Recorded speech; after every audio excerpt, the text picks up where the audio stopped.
A julgar pela grande imprensa, a coisa mais importante para o futuro do Brasil hoje é essa CPI da Covid, cuja relatoria cabe ao seríssimo e imparcial senador Renan Calheiros. Só se fala da CPI, enquanto as manifestações lotadas no sábado a favor do presidente praticamente nem ocorreram, não tiveram qualquer relevância. Mesmo nos veículos mais sérios, a pauta acaba sendo dominada pela grande imprensa, logo pela esquerda. Só se fala da CPI circense, que ninguém sério leva a sério, enquanto, como eu disse, quase nada se falou das manifestações que lotaram as ruas do país no fim de semana. Como diria o marqueteiro de Clinton, numa leve adaptação, é a pauta, estúpido.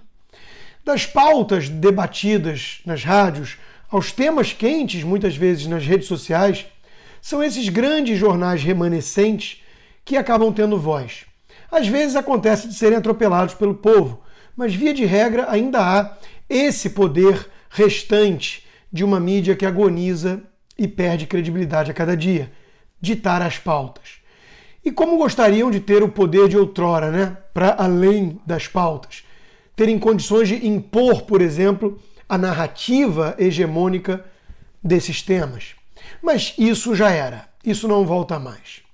Em sua coluna de hoje na Gazeta, o experiente jornalista Guzzo falou desse complexo de galo da imprensa. Diz ele num trecho: a maioria dos jornalistas brasileiros tem certeza de que só acontece aquilo que eles publicaram. O resto não existe. Qualquer despropósito vira verdade se aparece no noticiário, e nenhuma verdade existe se não aparece. Eles querem comandar o show todo, como acontecia antes. E essa arrogância autoritária é o que explica a postura militante de tantos jornalistas, que se enxergam como ungidos, iluminados, que precisam ensinar seu público a pensar. Guzzo comenta ainda: os comunicadores decidiram que tais conteúdos, como se diz hoje, podem iludir o público na sua boa ingenuidade e, portanto, é seu dever ético impedir que tais fatos cheguem ao conhecimento do povão.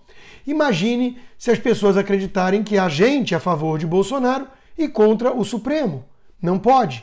É um claro desrespeito à religião oficial da mídia.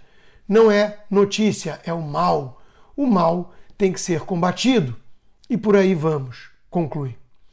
Essa patota corporativista do selo azul já decidiu que a CPI tem muita importância, ao contrário das manifestações. É por isso, por exemplo, que o seu presidente foi o entrevistado dessa segunda no falecido programa Roda Viva, sem uma única pergunta incômoda sobre as suas ligações com Lula ou sobre os escândalos de corrupção que rondam a sua família. O troco do público é na baixa audiência, na falta de interesse por essa militância disfarçada de jornalismo, para capturar manchetes como essa de que Bolsonaro teve uma postura negacionista na pandemia. Poderiam ter ao menos questionado se há algum conflito de interesse por parte de um companheiro de longa data do ex-presidente Lula, demonizando dessa forma o atual presidente, não é mesmo? Não é para me gabar, não, até porque eu não considero grande mérito ter mais destaque do que essa militância. Mas comparem os dados.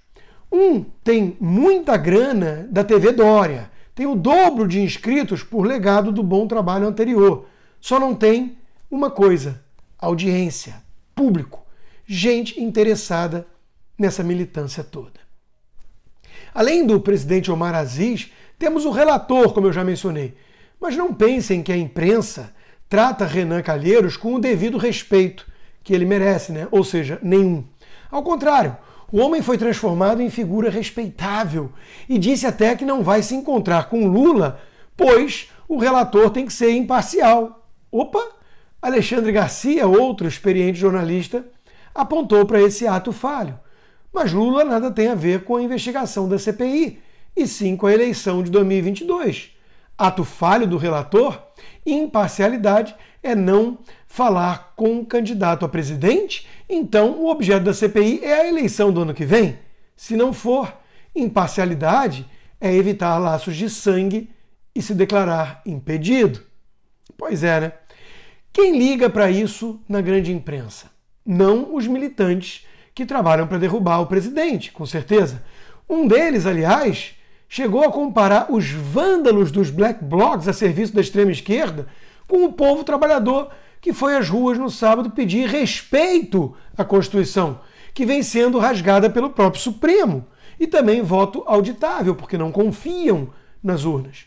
O quão bizarra é tal comparação, Felipe? Mas a militância não descansa.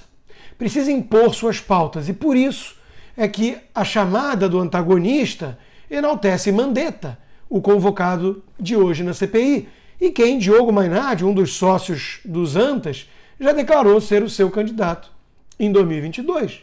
É muito escárnio mesmo. Mas já que vai rolar a CPI e que quem define a pauta ainda é essa imprensa aí carcomida, só nos resta comentar os mesmos assuntos, pelo menos derrubando máscaras, expondo a hipocrisia e rebatendo a narrativa da turminha. Ficam, então, aqui algumas sugestões de perguntas ao ex-ministro. Primeira, ao transformar as coletivas de imprensa em palanque lá atrás, com discursos infindáveis típicos de Rolando Lero voltando até a sua infância, o senhor realmente acreditou que tinha chances de ser presidente um dia, ex-ministro? 2. Quantas vidas poderiam ter sido salvas sem a recomendação absurda de ficar em casa até apresentar sintomas graves? E terceira e última, dança com funcionários, praia sem máscara, joguinho de sinuca sem máscara, porque o senhor mandava os outros fazerem aquilo que o senhor mesmo não fazia? Boa sorte aos militantes que tentarão dar uma aura de seriedade a esse circo.